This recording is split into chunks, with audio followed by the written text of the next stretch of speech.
Yeah, Mr. Costin, I wanted to just ask a couple of questions to make sure that I understand. And forgive me, Chair, if this has been asked before, but I want to talk about licensing for manufacturers. And is there any intention, can you be clear on the intention around allowing or not allowing companies to get a license that would be foreign owned or foreign controlled? Is that is that any kind of consideration in your licensing regime? So thanks for the question. As it stands today, foreign ownership is allowed. There needs to be a headquarters in Canada, though. The license is fixed to the place of business in Canada. So if there's a company is based in Canada and it has a parent company that's U.S. based, as an example, that will be permitted. So you mentioned also, okay, so that's very clear. You mentioned also that you want to make sure that criminal elements don't find their way into the legitimate manufacturing. So we have right now a very large percentage expected, I mean they're active now, but a very large percentage of the manufacturing capacity of the future is going to be in the hands of public companies, publicly traded companies.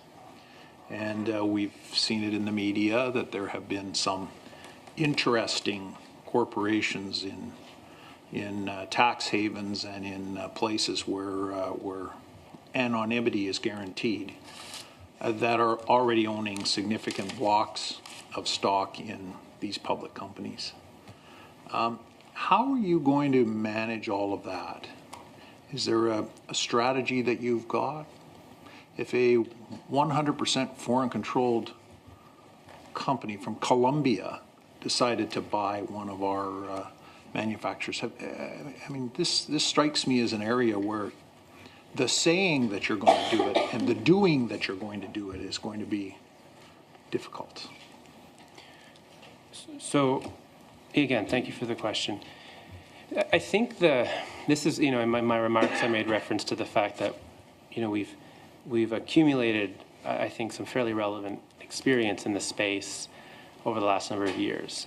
And so maybe I can just sort of make a couple observations around kind of the nature of the controls as they exist today and how we foresee them being relevant in the future to maybe ward off some of the concerns that you're describing. So there's a couple different features that get talked about with respect to our current regulations. They often get talked about in isolation of one another, and I'm going to try and talk to them together as a bit of a system because they do work in consort with one another. So the first is actually with respect to the personnel, like who is running the operations in Canada. You may know or you may not know that the current regulations, as well as our vision, our proposal for how the new regulations would work, look to isolate and identify certain persons in the company who effectively have a controlling behavior. Now, that is either a controlling as in they physically handle and they're responsible for the movement of cannabis, or they otherwise can influence in a meaningful way the behavior of the company, so the board of directors as an example. And you can't get a license, a Health Canada license, unless you've been vetted very, very, very carefully. And again, in the interest of time, I'll speed up. The vetting is not simply a criminal background check. It is typically it takes many months, if not a year. It involves many different levels of security agencies in Canada and outside of Canada. So take your example of Colombia, perhaps, where we do effectively a complete 360 look at the person and their associations. And the associations piece is really critical because the regulations and the way that the authorities are defined is it's less about understanding whether you yourself may or may not have a criminal background or a characteristic that is of a concern of us. We understand that can actually be fairly easy to identify. It's more the environment in which you have existed and worked in. And do you have associations? And so the vetting is really oriented to understanding what are the networks in which you exist and do any of those networks present a threat to the integrity of the system? So once we've satisfied ourselves that you don't present, not I mean you, but the universal you, don't present that threat, a security clearance can be granted. So there's a whole constellation of issues around the people. Again, I'll speed up in the interest of time. Equally, there are a number of regulatory provisions around the physical security of the environment. So how the operations are safeguarded in the context of the community, fences, video cameras, secured environments, and so on and so forth.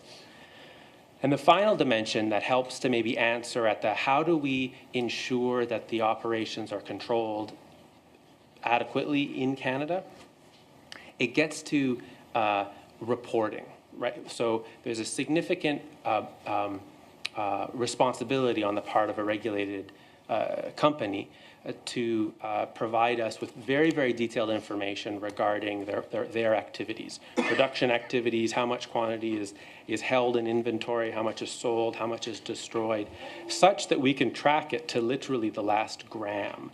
So where we're concerned with the diversion of product, out the back door, or the inversion of product that's been produced illegally and it's being kind of washed into the new market. Yeah.